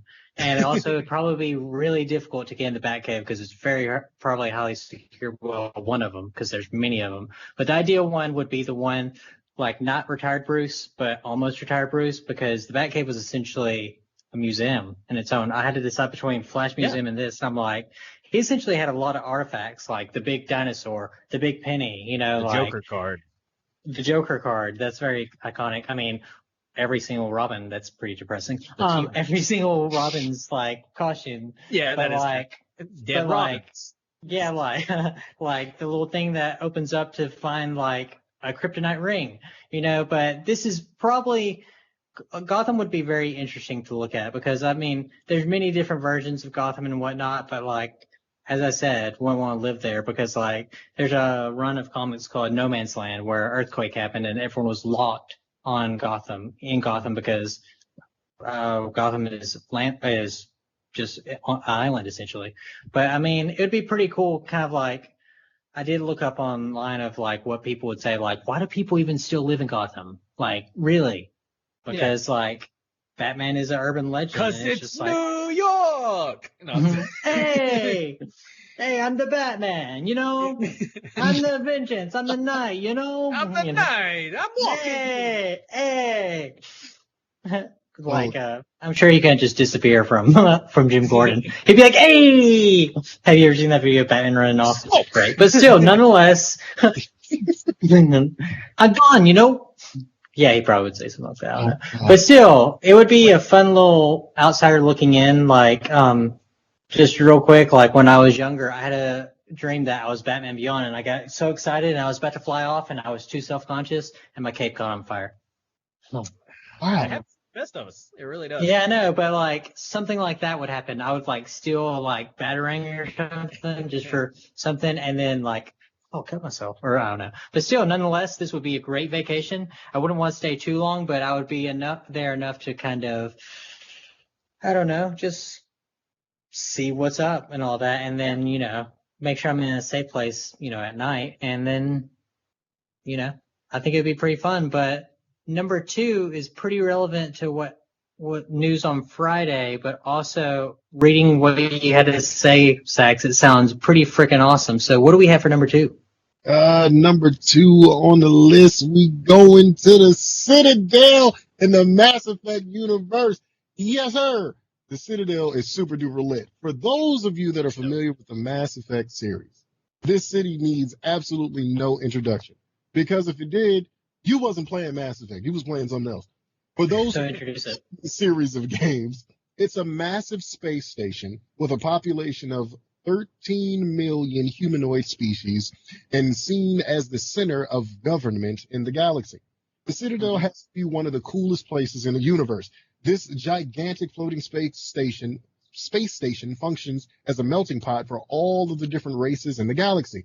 It is the hub of all politics and homes to millions of inhabitants. So what comes along with all of those, politics and inhabitants, you have racism, you have classism, you have supremacy, you have all the problems that we have in the real world, but with different species. And in space. And in space. It's We need echoes when we say that. Space. facts. Plus, there's plenty of interesting entertainment to be found at the Citadel if you know where to look. Myself personally, when I play the game, I like hitting the local clubs like, Purgatory Bar, Flux, Floors Den, Gentlemen's Club. Look, I already said I'm down bad, all right? Just move on. While it does have some drawbacks, spoiler, it's basically a giant trap meant to lead us to our doom. True. We can overlook them. Why? Such is life. Because it's a fucking giant flying city in space. And I mean, like, it's real. Like, there's the hood. Like if you ain't got it like it, but the hood going levied, if you need the hood, Like that exists. There are back alleys in the Citadel. There's Repio set in the Citadel. I was chilling in Cora's Den before we even did this show. I'm not gonna lie. Like I'm playing Mass Effect 1 from the Legendary Edition right now. Just started it because came out Friday. Like a lot of people. This is the first time I've actually played the first Mass Effect. I was talking about it earlier. And so the first time you come to the Citadel, there's even a spot where you can walk up and you look over the Citadel and it kind of like shows it. And you have this whole conversation, Shepard and his team. And as soon as, it happened today, we had wrote this top 10 before today, obviously. And I was like, dude, Sax is right. The Citadel's fucking dope. I would love to go here. And so it's a cool part of the game. And going to Cora's Den, for that whole side thing, getting kind of a lap dance by an alien for the first time. It's all very interesting. It tells you a lot about what you're going to do a Jake's take on it. That's a good idea. Is that what I heard? But no, like, a lap dance alone. No, I'm just. It better be out of this world. It better be on your. Okay, no. But, no, well, number 2 on the countdown is Phenomenal and an amazing place that I know Sax myself would love to visit. Cape, I guarantee you'd love it as well. Number 1 is probably one of the coolest places in the world that ever be made, and it's in the world, in the Marvel world. Anyway, just one of the coolest places ever, and it's Wakanda forever, actually, and so. Finally, number 1, put up your Wakandas.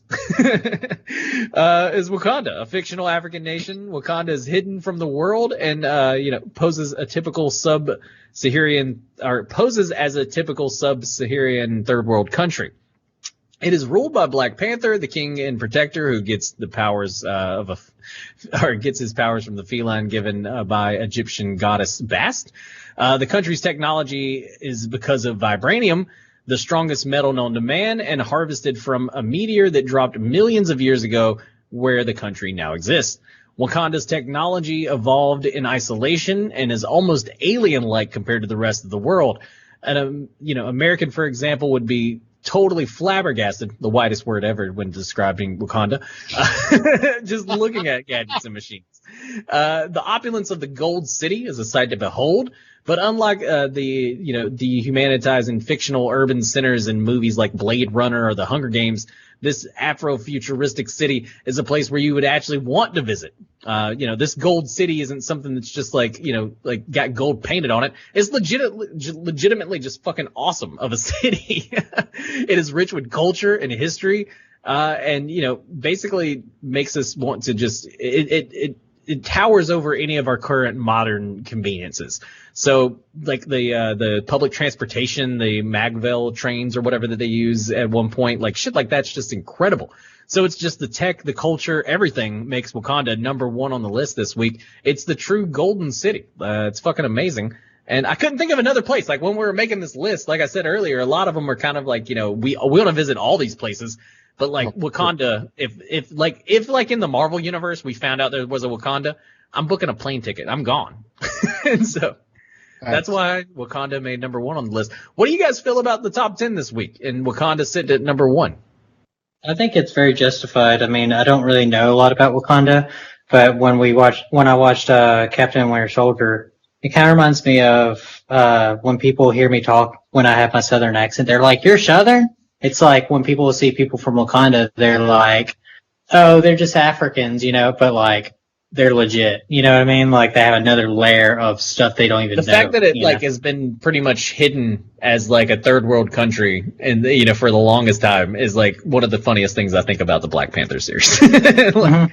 And so it's just like the most highly technologically advanced city in the world is basically like they've just been sleeping on it. So yeah, and there's I could get the isolation.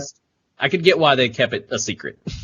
Oh yeah, no doubt. I mean, why not? I mean, I think it was a great top 10. I mean, there's a lot of good things, and then I learned quite a bit of fandoms that Sax has, and it's just like there's probably even more that I don't even know. But I mean, what do you think about it, Sax? Excuse me as I sip my tea. Hold on. Pinky out, fancy, pinky out. The top 10 was really, really nice. All of these places seem to be super duper dope. to visit, at least one time a few of these places, I want to lay my head and call home. You feel what I'm saying? Like, Oh, facts. Yeah. like 100, like we out here, cuz, like I'm trying to be all the way laid up in a hut on the outside appearance, but it's like a whole ass like penthouse suite in Wakanda, like for real. Like it's supposed to be unassuming. I love it, even down to stuff like Gotham City. I mean, like Gotham City would seem like real cool to visit, and it would be really tight to just just see the night, just fly past. It's like, damn, he's out here working. Somebody out here acting the fool. Okay, that's actually really cool. And to kick it with the hobbits in the Shire with the Dro. Yes, I'm calling it Dro with a long bottom leaf. Yes. We call him Gandhi. Mo, let's go. Yeah, That's obviously my number one, I believe, is the Shire. Like, I definitely think Wakanda is close, they're right there, with each other, in my opinion. But I think they're two different kind of vacations, right? The Shire's no tech. Wakanda has the tech. Wow, those are like polar opposites. That's insane. Exactly. But they're both still aesthetically gorgeous, right? Another one, and we have a ton of honorable mentions, and one of them that I wanted to highlight, especially South Park. While that shit would be fucking nuts, Bikini Bottom, I almost made Bikini Bottom number one on this list just to fucking do it. Just because Bikini Bottom would be dope. But Hogwarts, I think everybody enjoys the worlds that were built by that terrible woman. And then Asgard. I've always said Asgard would be phenomenal to visit, and you actually get to in Assassin's Creed Valhalla. By the way, you can run around Asgard for a little while. It's pretty fucking awesome. And Tatooine, that's another one that's one of my favorites. Cape was saying Skyrim. Are there any other out of the? Oh, hey, you're awake. Out there? No, I was thinking about Skyrim. Oh, hey, you're awake now. No, I think some places though, like Savage said, Firefly's universe. That's always going to be a cool one. I swear to God, if Sci-Fi doesn't eventually reboot that series and just give the people what they want, like, why has it been so hard? But anyway, that's a whole other episode. Yeah, I'm sure that's a whole different. No, there's a lot of good ones, and it's just like even more fun. Just try to connect with people of like what they would want for what is their like what's your favorite world? Yeah, to go live in. Mm-hmm. It's a good opening question when you get to know people. Yeah, and that's what I'm here for. I want to give people good interview questions. Where do you want to live? I want to live in Westeros. Why? Yeah, what is canon to you? Who hurt you? Who hurt exactly. you? Why you want to go live in Westeros? Like, if you answered Wakanda, the Shire, like most of these places, I would be like, yeah, no, facts. Those are great places. You'd have to explain Gotham to me, but I could get it. Like you said, visiting Gotham is dope. If you saw the bat signal, you would be like, wow, chills. You know what I mean? If you heard Joker screaming something from somewhere, it's a bad situation. But as a fan, you're going to be like, oh, like that's going to get crazy. Well, like, I think of it too, like your Batmite. You know how Batmite was.